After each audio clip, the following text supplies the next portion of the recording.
Welcome to another deep dive. Today we're going to be getting into something pretty cool, I think. Um, Mental models. Oh, awesome. Those like hidden blueprints that kind of shape how we see the world and, how we interact with it. And Right. they're like, what? The operating system running in the background of our minds, Yeah, right? yeah, absolutely. That's a great way to put it.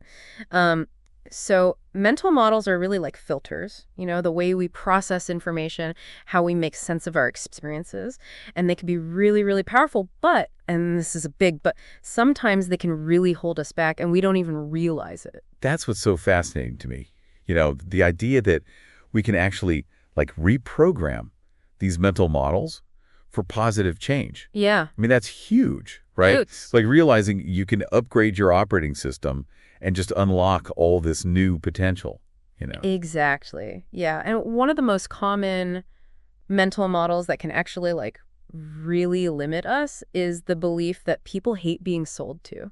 Right. I bet you've encountered salespeople who just seem to embody that belief. Oh, yeah. And it makes the whole experience so awkward. Oh, absolutely. I was trying to buy a new phone once, and the salesperson was so pushy and aggressive that I just walked out of the store.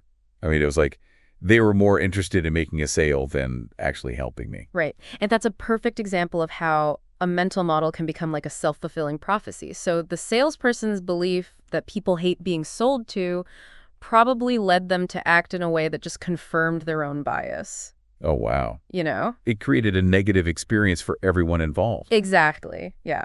Okay, so how do we even begin to identify these limiting mental models in our own lives? It's like they're hidden in plain sight, Right. just kind of subtly shaping our behavior without us even realizing it. The first step is to really just start paying attention to those recurring patterns, in your thoughts, feelings, and behaviors.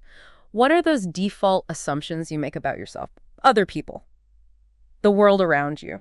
Uh-huh. For example, if you constantly find yourself struggling to meet deadlines, maybe there's this underlying belief like, I'm not good at managing my time, or, I always procrastinate. Yeah, that makes total sense. It's like these beliefs become these ingrained habits of thought that we just don't question anymore. Exactly. Yeah. And the more we repeat those patterns, the stronger those neural pathways in our brains become, making it even harder to break free from those limiting beliefs. So it's not just about changing our thoughts. It's Right. like literally rewiring our brains. Yes, That's both exciting and a little intimidating, to be honest. it is. But the good news is our brains are incredibly adaptable. Okay. With conscious effort and practice, we can absolutely reshape those neural pathways and create new, more empowering mental models. Okay, so let's get into like how to actually reprogram these mental models. I mean, it sounds like it's more than just positive thinking or affirmations. Absolutely. It's a multi-step process that involves awareness, challenge, replacement, reinforcement, and resilience. We've already kind of touched on awareness, which is that crucial first step of recognizing the limiting beliefs that are driving your behavior. Okay, and then comes the challenge, right? That's where we start to question the validity of those beliefs, I'm guessing. Exactly, yeah. Instead of accepting those old narratives at face value, we need to put them on trial. Ask yourself, what evidence do I have to support this belief? Is it based on facts or just assumptions and past experiences? I'm starting to see how this process can be quite transformative. It's like we're becoming detectives, right? Yes, Investigating the evidence for our own beliefs and deciding whether they're actually serving us. that's a great analogy. Yeah. Yeah, it's about taking ownership of your mental landscape and becoming more intentional about the thoughts and beliefs you choose to cultivate. Okay, so we've identified a limiting belief and started to challenge its validity. What's next in this mental makeover? This is where we get to the exciting part, replacement. So once you've weakened the hold of a limiting belief, you can consciously choose a new, more empowering belief to take its place. So instead of I'm not good at managing my time, I could try something like I'm learning to prioritize and manage my time more effectively. Exactly. Yeah, it's about finding a belief that feels more authentic and supportive, one that helps you move toward your goals rather than holding you back. I love how this process emphasizes choice. It's like we're taking back control of our own minds. Yes. Choosing the beliefs that will shape our reality. That's the heart of it. But it's important to remember that this reprogramming process isn't a one-time fix. Right. It requires ongoing effort and reinforcement. Makes sense. It's like building a new muscle. Takes time, practice, and consistency to see results.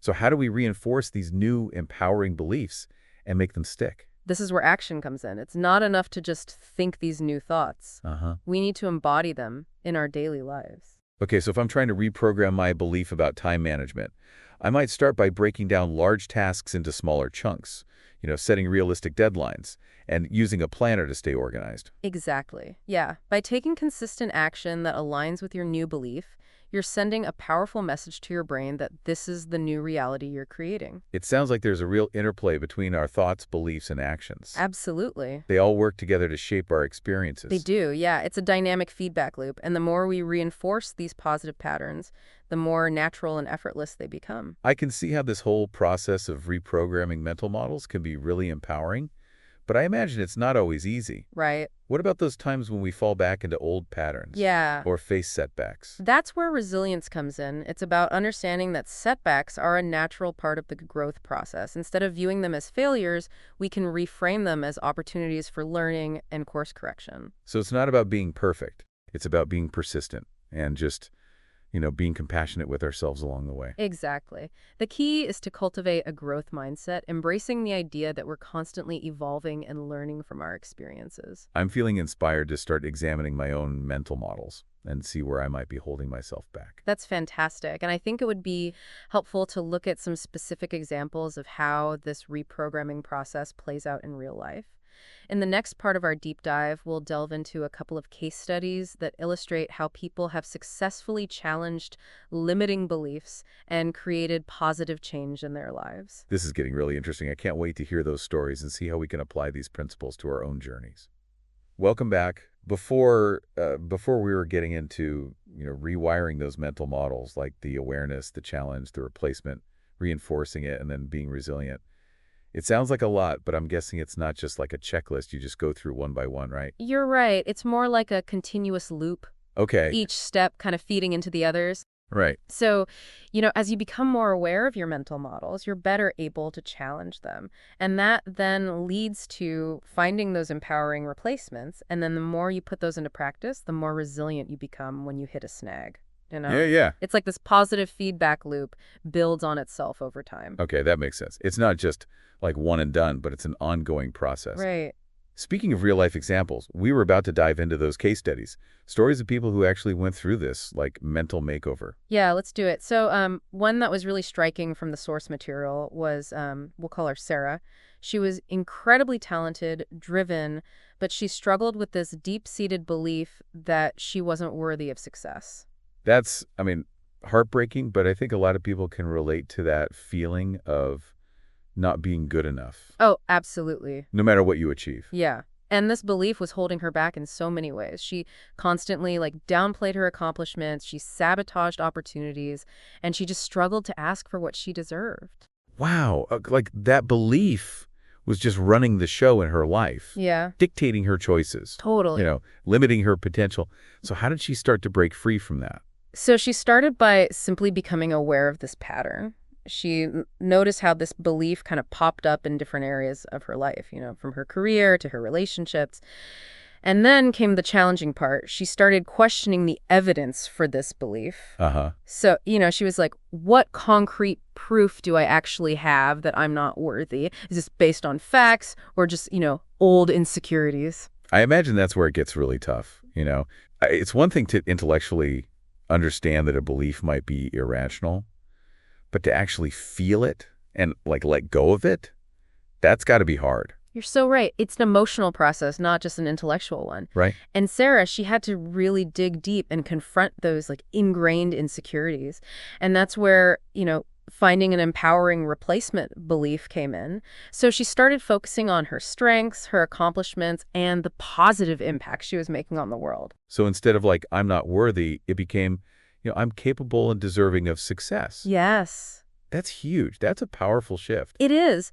And she didn't just stop at thinking these new thoughts. She started taking action aligned with this new belief. She spoke up more in meetings, she negotiated a well-deserved raise, and she even started her own side business that she was really passionate about. Each step reinforced this new identity she was creating for herself.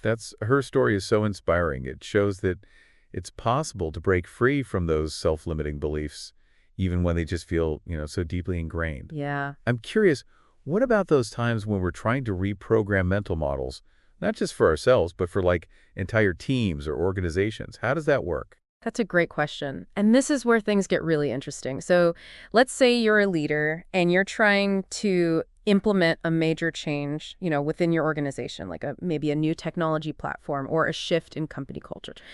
You can have the best plan in the world, but if you don't address the underlying mental models of your team, you're likely to face a ton of resistance. That makes sense. If people are used to doing things a certain way and their mental model is like, well, this is how we've always done it and it works fine, they're not going to be receptive to change, even if it's for the better, right? Exactly. And I've seen this play out so many times in my own work. It's like trying to build a house on a shaky foundation. Right. You know, hmm you might be able to make some progress, but it's not going to be sustainable in the Wow. long run. So how do you approach this as a leader? How do you like start to shift those collective mental models within a team, within an organization? It starts with understanding. You have to really listen to your team and try to understand their perspectives. What are their fears? What are their concerns about this change? What are their existing beliefs about how things should be done? So it's not about like imposing your vision on the team, No. but about creating a dialogue where people feel heard and understood. Exactly. And once you have a deeper understanding of those existing mental models, you can start to communicate the benefits of the change in a way that addresses those concerns directly. So meeting people where they are, acknowledging their valid points rather than just dismissing their fears or trying to force them to change their mind. Exactly. Yeah. It's also crucial to involve people in the change process as much as possible. Uh-huh. When they feel like they have a voice and a sense of ownership, they're far more likely to embrace new ways of doing things. Remember, it's not just about changing minds, it's about changing hearts. That's such a powerful point. It reminds me of that saying, like, people don't resist change, they resist being changed. It's about like that shared purpose and empowerment, not just top down. Exactly. And this principle applies not just to organizational change, but to so many areas of life, parenting, education, even personal relationships. When we try to force our mental models onto others, we often create resistance. Right. But when we invite open dialogue, understanding, and collaboration, then we create space for transformation. This has been so insightful. We've gone from examining our own personal mental models to understanding how they operate on a team and organizational level. Yeah.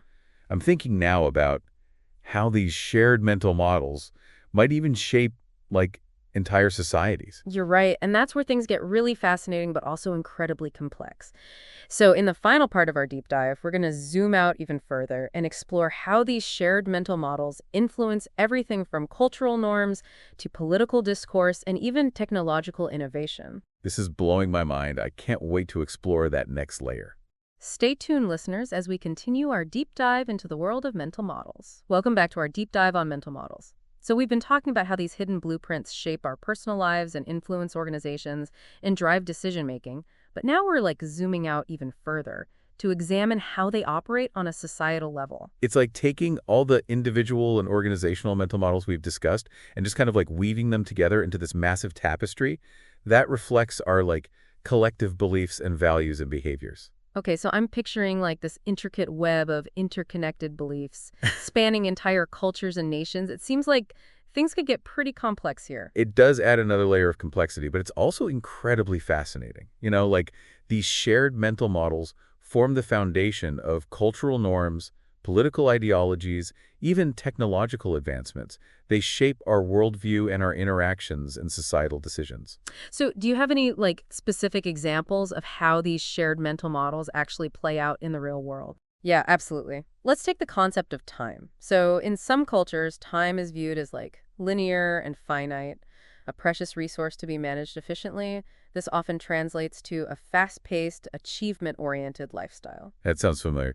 Especially in Western societies, we're always rushing, multitasking, trying to squeeze as much as we can into each day. Exactly. But in other cultures, time might be perceived as more cyclical or fluid. Uh-huh. There's less emphasis on strict schedules and deadlines and more focus on relationships and just living in the present moment. Neither perspective is right or wrong. They just reflect different mental models about time. It's an interesting contrast. It makes you realize how much our perceptions of something as fundamental as time are shaped by the culture we're immersed in. And those perceptions influence everything, from work habits to social interactions to how we approach planning for the future. This makes me think about all the political divides we see in the world today. Right.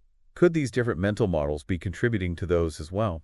They absolutely can. So imagine like two groups with vastly different mental models about the role of government. Okay, so one group believes that government should play a minimal role in people's lives, prioritizing individual freedom and self-reliance. While the other group sees government as like a force for good, responsible for, providing social safety nets and regulating industries and ensuring equality for all citizens. Exactly. And those contrasting beliefs can lead to, pretty heated debates about issues like taxation, healthcare, social welfare programs.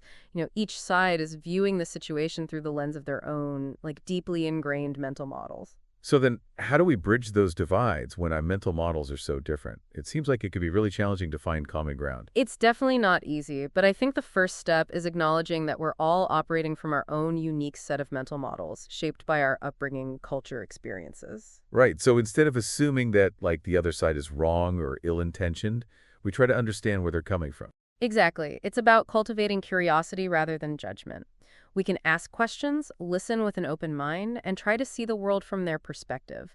This doesn't mean we have to agree with their viewpoint, but it can help us to just have more constructive conversations. It seems like a lot of this comes down to, like, communication and being willing to engage in those difficult conversations, even when we don't see eye to eye. It does, and it's not about like erasing our differences. It's about finding ways to coexist and collaborate despite them.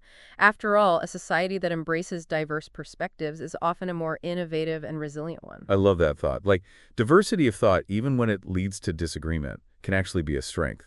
Okay, before we wrap up, I'm curious about how these shared mental models influence technological innovation.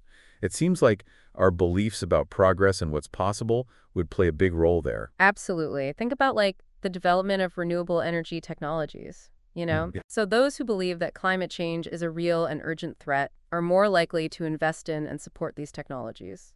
While those who are skeptical of climate change might be more resistant to those investments, focusing on, more traditional energy sources instead. Exactly. Our beliefs about the environment and sustainability and the role of technology, it shapes the direction of innovation. It's not just about scientific advancements. It's about the underlying mental models that drive those advancements. This has been like a mind-blowing conversation. I feel like I have a whole new appreciation for how these mental models, both individually and collectively, shake the world around us. It's been my pleasure exploring this with you. I hope our listeners are feeling inspired to become more aware of their own mental models and the mental models of others.